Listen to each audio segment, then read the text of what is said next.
시장을 보면 웃기죠. 이게 오를 때는 진짜 한참 걸려서 올랐는데 이 내려갈 때는 뭐 거의 뭐 고속열차 탄 것 마냥 순식간에 빠지는 모습 볼 수가 있습니다. 이번에 내려오는 모양이 좀 좋지가 않아요. 분봉을 보면서 말씀드릴게요. 조정을 받을 때는 내려올 때요. 가급적이면 이런 강반등이 안 나오는 게 좋습니다. 왜냐하면 자, 이렇게 내려오면서 이게 쫄잖아요. 사람들이 공포감을 느낀단 말이죠. 근데 공포감을 느꼈다가 여기서 매수를 누가 시초부터 쭉 밀고 올려요. 종가까지 어떻게 됐어요? 매수가 쭉 들어와서 시장이 반등이 됐습니다. 이렇게 되면 사람들이 기대감을 가져요. 여러분도 아마 기대하셨을 거예요. 누구나 다 그래요. 그럼 기대감을 가지면 당연히 매수세가 들어오게 됩니다. 그런데 다음날 어떻게 됐어요? 개파락하면서 떨어졌고 오늘 또 개파락 심하게 하면서 떨어졌죠. 이렇게 되면 여기 있는 사람들의 매물이 또 꼬이게 되는 거예요. 그러니까 여기도 매물이 있을 거고 분명히 시장이 올랐으니까.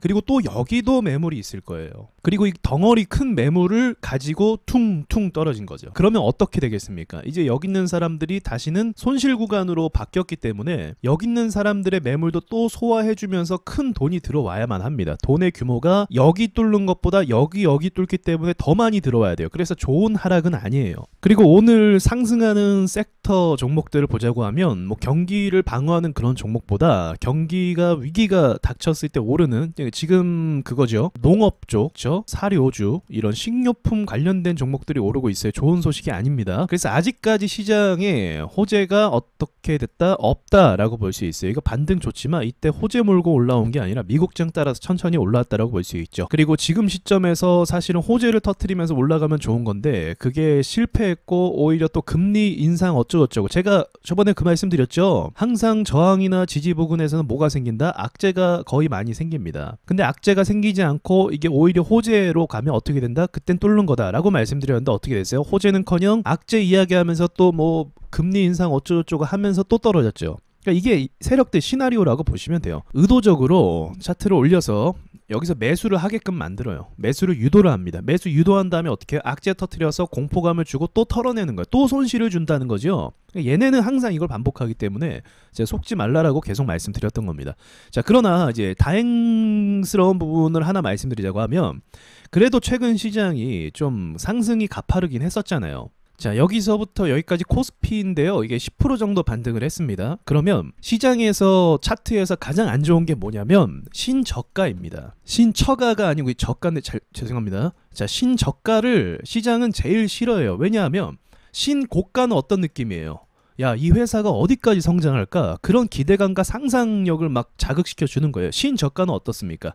야, 시장이 어디까지 빠질까? 그러한 공포심과 투매를 더 유발한다는 거죠. 지금 시장의 신저가를 때리려면 여기까지 내려와야 되는데 지금 10% 반등을 했기 때문에 시장이 그래도 이게 10%를 다이렉트로 하락한다라는 건 쉬운 일이 아니에요. 일반적으로 그런 일은 잘 일어나지 않습니다. 시간 텀을 두고 파동을 그리다가 몇 개월 뒤에 떨어지면 떨어졌지 지금 당장 곧바로 떨어지지 않는다는 거죠. 그렇다면 무엇입니까? 지금 시장이 떨어지고 조정이 좀 힘들긴 하지만 이게 박스 보합으로 갈 가능성을 많이 이야기해 주는 거예요. 방어해준 라인 때문에 그렇습니다. 그래서 보합으로 가면서 다시금 위로 올라오고 또 일시적으로 뚫고 여기까지도 올라올 가능성은 저 있다고 봅니다. 2650포인트겠죠. 그래서 이게 만들어지는 과정이고 흐름이고 전개가 언제나 이렇게 된다는 걸 이해하셨으면 좋겠어요. 지금 이 상황 가지고 너무 겁먹을 것도 없고요. 다만 아까 전에 말씀드렸던 것처럼 여기 있는 사람들이 매물이 한 번 더 생기고 떨어졌기 때문에 단번에 올라온다라기보다 좀 이제 어물쩡 거릴 가능성도 있고 아니면 한 번 더 밀어서 이 매물을 확실하게 정리하고 올라갈 가능성도 있고요. 여러분 주식을 하면 정말 저도 그렇게 생각하는데 더 늙어요. 안 그래도 우리 그 사회에서 우리 일상생활에서도 스트레스 받잖아요. 근데 주식이 주는 스트레스는 사실 그 이상입니다. 우리 시대가 좀 돈이 중요하잖아요. 언제나 그랬듯이. 근데 이 돈 가지고 장난치는 이 상황을 계속 보자고 하면 이게 정신적으로 굉장히 피폐해지죠. 그래서 지금 여러분께서 이 정도 하락과 이 정도 움직임 가지고 너무 동요하지 않았으면 좋겠어요.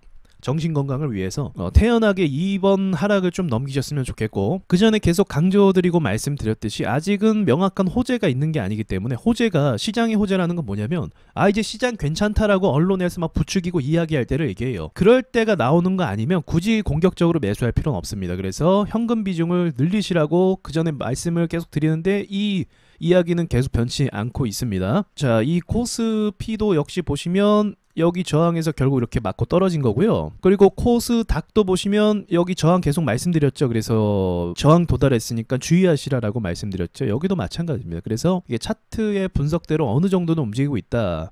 악재가 대형 악재가 터지지 않고 또 호재가 크게 작용하지 않는 이상은 보합으로 갈 겁니다. 항상 차트에 변수를 주는 건 대외적인 것들이거든요. 그 대외적인 것들이 아직은 나온 게 없기 때문에 보합 시장을 예상할 수 있는 거죠. 자, 여기까지 말씀드리고 멘탈 잘 잡으시고 마치도록 하겠습니다.